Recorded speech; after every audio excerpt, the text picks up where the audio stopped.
The member for Mallee.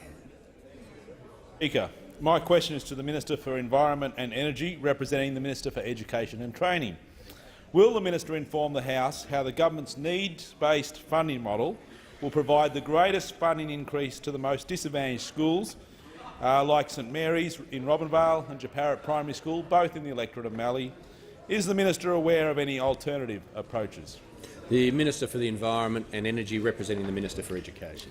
Thank you, Mr Speaker, and I thank the member for Mallee for his question. And I know that he strongly supports the Turnbull government's commitment to increasing school funding by $18.6 billion over the next decade, a 75% increase which will see more than 9,000 schools benefit, including the 119 schools in the electorate of Mallee, with 23,000 students, and they'll all be benefiting from the Turnbull government's schools reforms. Now, Mr Speaker, in the electorate of Mallee, the member referred to Jeparit Primary School. It will see its funding going from under $5,000 per student today to more than $8,000 per student. And the founder of our great party, Sir Robert Gordon Menzies, went to Jeparit Primary. Sir Robert Gordon Menzies rejected the sectarianism, the class warfare, the faceless men of those opposite, led at the time by Arthur Calwell. And in 1963, Sir Robert Menzies, for the first time, properly funded the Catholic system. So we won't take any lectures from you, Leader of the Opposition.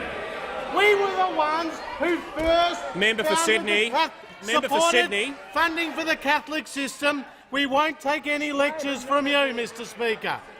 Like St Mary's Catholic School in Robinvale, which under the Turnbull government's plan will get an extra $6 million over the coming decade, Mr Speaker. Now I'm asked, am I aware of any alternative approaches? Well, we know that those opposite have 27 secret and special deals. We know that those opposite support different funding for a student who has the same needs in South Australia to the student in Western Australia. And we know that those opposite never provided sufficient funding for their school reforms. But the member for Sydney, who gave up her high-flying shadow foreign affairs role so she could take some domestic portfolio to be closer to the action, she's been gazumped by our school funding model. And the member for Sydney has to go to the 40 public schools in her electorate, like Burke Street Public School, like Crowd Street Public School, like Darlinghurst Public School, and tell them that they will be better off under the Turnbull government's plans. So the member for Sydney is now looking at her phone. She knows that only the coalition will provide more funding for schools in her electorate and across Australia. The minister's time has concluded.